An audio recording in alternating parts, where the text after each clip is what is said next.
ജമാഅത്തെ ജമാഅത്തെ ഇസ്ലാമിയുടെ പിന്തുണ ഞങ്ങൾ ഒരു ഘട്ടത്തിലും ആവശ്യപ്പെട്ടിട്ടില്ല. ജമാഅത്തെ ഇസ്ലാമി ഗത്യന്തരമില്ലാതെ ഇടതുപക്ഷത്തെ പിന്തുണക്കും എന്നെല്ലാം പറഞ്ഞിട്ടുണ്ട്. PDP പഴയ PDP അല്ല. PDP നേരത്തെ അവർ സ്വീകരിച്ച രാഷ്ട്രീയ നിലപാട് തള്ളി ഞങ്ങൾക്ക് നേരത്തെ തെറ്റ് പറ്റിയിട്ടുണ്ട്, ആ നിലപാട് ഞങ്ങൾ തിരുത്തിയിരിക്കുന്നു എന്ന് ജനങ്ങൾക്ക് മുമ്പിൽ വന്ന് പറഞ്ഞിട്ടുണ്ട്. പൊതുസമൂഹത്തിന് മുമ്പിൽ ആ കാര്യങ്ങൾ ഏറ്റു പറഞ്ഞിട്ടുണ്ട്. അതിനുശേഷം PDP ഒരു ജനാധിപത്യപരമായ നിലയിൽ മുന്നോട്ട് പോവുകയാണ്. പിന്തുണ നൽകിയത് വേണ്ട എന്ന് ആരെങ്കിലും പറയോ? ഇപ്പോൾ വെൽഫെയർ പാർട്ടി UDF-ന് പിന്തുണ പ്രഖ്യാപിച്ചു, അവർ വേണ്ട എന്ന് പറയണം എന്നാണോ നിങ്ങൾ ആവശ്യപ്പെടുന്നത്? അങ്ങനെയാണെങ്കിൽ PDP പിന്തുണ നിങ്ങൾക്ക് പ്രഖ്യാപിച്ചിട്ടുണ്ട്, വേണ്ട എന്ന് പറഞ്ഞിട്ടില്ല എന്ന് മാത്രമല്ല PDP എന്ന് പറഞ്ഞാൽ പീഡിത ജനവിഭാഗമാണെന്ന് പ്രഖ്യാപിക്കുകയും ചെയ്തു.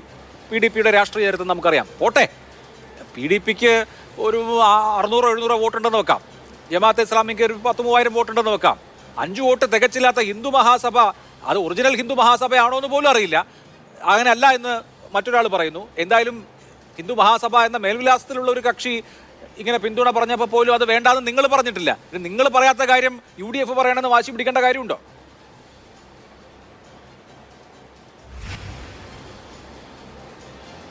ശക്തമായ രാഷ്ട്രീയ നിലപാടുണ്ടെങ്കിൽ ഈ മതഭീകരവാദ പ്രസ്ഥാനങ്ങളുടെയും തീവ്രവാദ പ്രസ്ഥാനങ്ങളുടെയും വോട്ട് വേണ്ട എന്ന് പറയാൻ വേണ്ടി കഴിയും.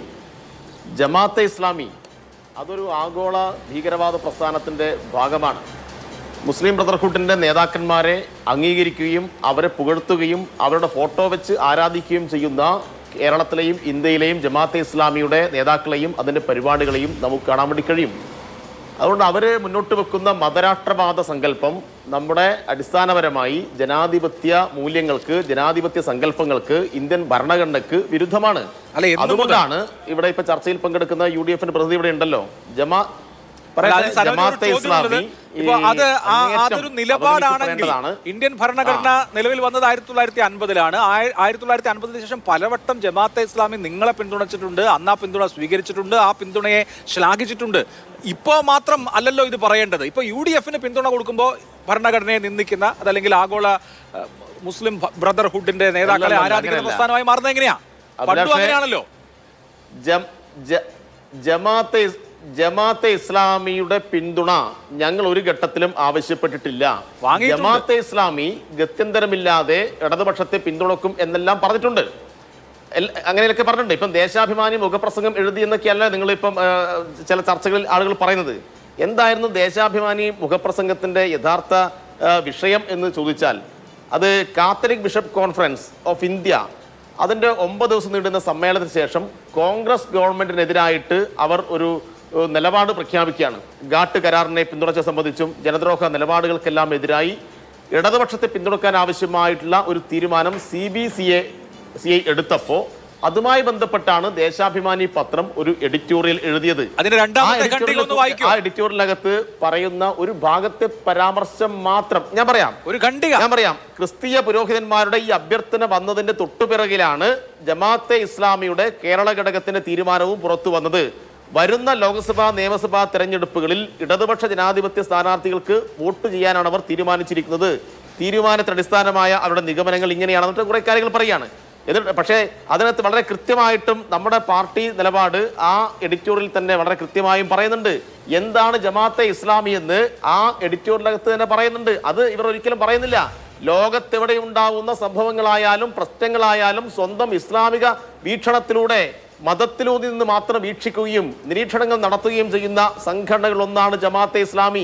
CBCI-യുടെ ഇതുപോലെ അത്രയേറെ ആഴത്തിലും പരപ്പിലും സംഭവങ്ങൾ വിശകലനം ചെയ്തുകൊണ്ടല്ലെങ്കിലും ജമാഅത്തെ ഇസ്ലാമി ചെന്നെത്തിയിരിക്കുന്നത് കോൺഗ്രസ് വിരുദ്ധ രാഷ്ട്രീയത്തിൽ തന്നെയാണ്.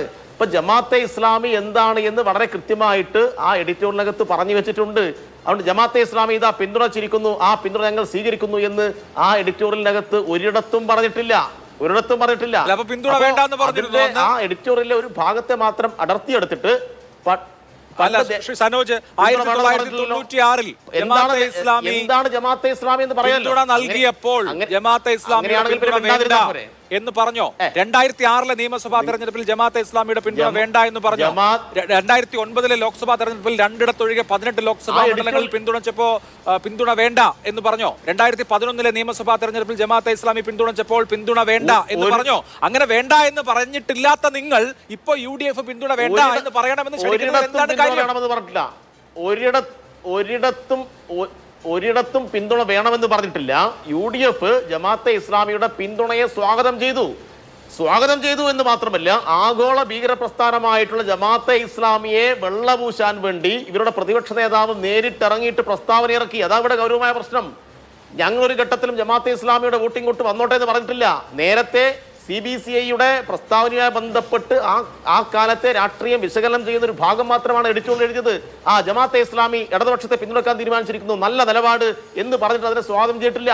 പക്ഷേ ഇതാ ജമാഅത്തെ ഇസ്ലാമിയുടെ വോട്ടിംഗ് വരട്ടെ, ജമാഅത്തെ ഇസ്ലാമി പഴയതുപോലെയല്ല, ഇപ്പൊ കുറച്ച് നന്നായിട്ടുണ്ട് എന്നാണ് VD സതീശനും കോൺഗ്രസ് നേതാക്കന്മാരും പറയുന്നത്. ആ നിലപാടിനോട് കേരളത്തിലെ മുജാഹിദ് പ്രസ്ഥാനം ശക്തമായി വിയോജിപ്പ് രേഖപ്പെടുത്തി. കേരളത്തിലെ SYS സുന്നി പ്രസ്ഥാനത്തിന്റെ യുവജന വിഭാഗം ശക്തമായ നിലപാട് രേഖപ്പെടുത്തി. ആ നിലപാടിനോട് VD സതീശന്റെയും കോൺഗ്രസിന്റെയും പ്രതികരണം എന്താണ് എന്ന് അറിയാൻ ജനങ്ങൾക്ക് താല്പര്യമുണ്ട്.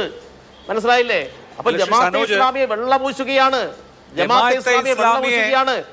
അവർ ആർക്ക് വോട്ട് ചെയ്യുന്നു എന്നതിന്റെ അടിസ്ഥാനത്തിൽ പിന്തുണ വാങ്ങുന്ന ആളുകളൊക്കെ വെള്ളം പൂശിയിട്ടില്ലേ എന്നുള്ളതാണ് എന്റെ സംശയം. പോട്ടെ, 96 എഡിറ്റോറിയൽ താങ്കൾ വായിച്ചു. 2011 ജമാഅത്തെ ഇസ്ലാമിയുടെ അന്നത്തെ അമീർ ആരിഫ് അലി, അന്നത്തെ CPM സംസ്ഥാന സെക്രട്ടറി പിണറായി വിജയൻ അടക്കമുള്ളവരുമായി കൂടിക്കാഴ്ച നടത്തി. അതിനെ അന്നത്തെ KPCC പ്രസിഡന്റ് രമേശ് ചെന്നിത്തല വിമർശിച്ചു. 2011 തെരഞ്ഞെടുപ്പിന്റെ സമയത്താണ്.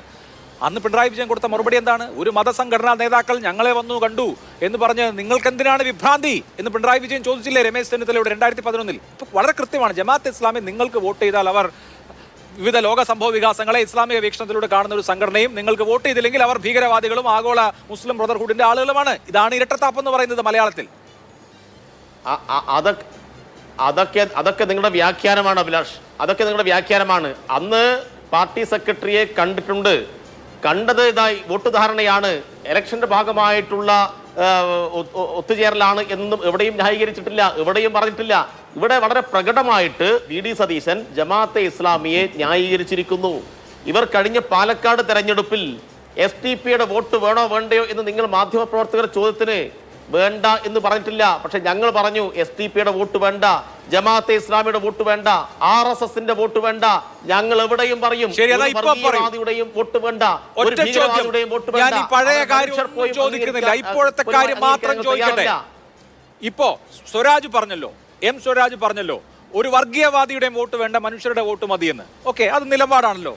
ആ നിലപാടാണെങ്കിൽ ഇപ്പോ സനോജ് പറയോ ഒരു വർഗീയവാദിയുടെയും വോട്ട് വേണ്ട, ഞങ്ങൾക്ക് PDPയുടെ വോട്ട് വേണ്ട, ഞങ്ങൾക്ക് ഹിന്ദു മഹാസഭയുടെ വോട്ട് വേണ്ട, വർഗീയത ഇല്ലാത്ത മനുഷ്യരുടെ മാത്രം വോട്ട് മതിയെന്ന്? നിങ്ങൾക്ക് പിന്തുണ പ്രഖ്യാപിച്ച PDPയുടെയും ഹിന്ദു മഹാസഭയുടെയും വോട്ട് വേണ്ട എന്ന് പറയോ?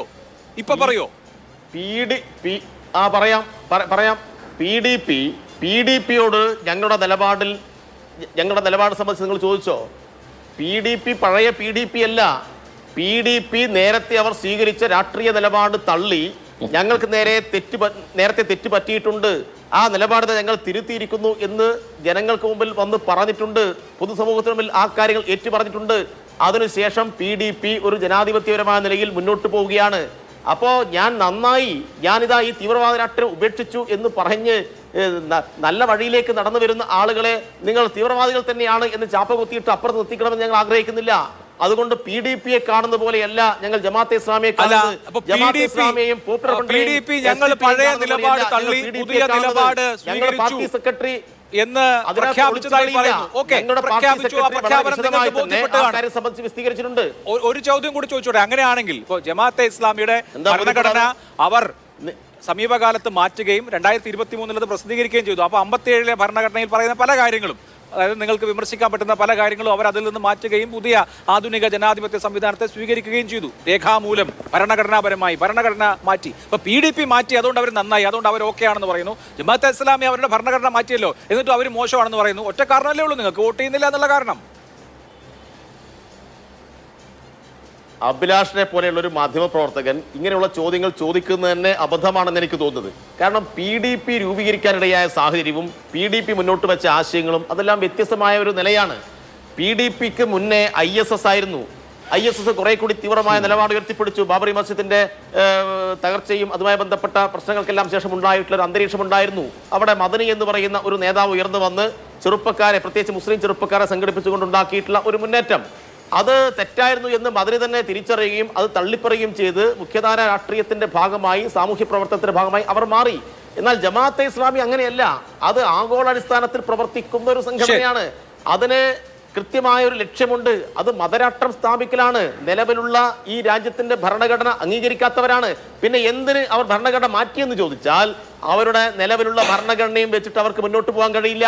അവരുടെ നിലവിലുള്ള ഭരണഘടന വെച്ച് മുന്നോട്ട് പോയപ്പോൾ രമേശ് ചെന്നിത്തല ഉൾപ്പെടെ കേരളത്തിന്റെ ഹൈക്കോടതിയിൽ സത്യവാങ്മൂലം സമർപ്പിച്ചു. എന്താണ്? അവർ നിലവിലുള്ള ഈ രാജ്യത്തിന്റെ ഭരണഘടന അംഗീകരിക്കാത്തവരാണ്, അവർ രാജ്യദ്രോഹികളാണ് എന്ന നിലയിലുള്ള നിലപാടെന്ന് സ്വീകരിച്ചു. അപ്പൊ നിരോധിക്കപ്പെടും എന്ന് വന്നപ്പോ, ഞങ്ങളെല്ലാം അകത്താവുമെന്ന് വന്നപ്പോ തൽക്കാലം തടി കൈച്ചിലാക്കാൻ വേണ്ടിയിട്ട് ഭരണഘടനയിൽ ചെറിയ മാറ്റങ്ങളൊക്കെ വരുത്തി എന്നല്ലാതെ ജമാഅത്തെ ഇസ്ലാമി സ്വീകരിക്കുന്ന നിലപാട് എന്താണ് എന്ന് മുസ്ലിം ബ്രദർഹുഡിന്റെ നേതാക്കന്മാരെ അവർ കേരളത്തിൽ അവരുടെ ഫോട്ടോ വെച്ച് നടത്തിയ പ്രകടനം മാത്രം നോക്കിയാൽ മതി. അഭിലാഷേ, ഞാൻ മുസ്ലിം ബ്രദർഹുഡിന്റെ നേതാക്കളുടെ ഫോട്ടോയുടെ കാര്യത്തിലേക്ക് വരാം. കേരളത്തിലൊരു സമരത്തിൽ മുസ്ലിം ബ്രദർഹുഡിന്റെ നേതാക്കളുടെ ഫോട്ടോ വെച്ച് നടത്തിയ പ്രകടനത്തിന്റെ വിഷയത്തിലേക്ക് വരാം.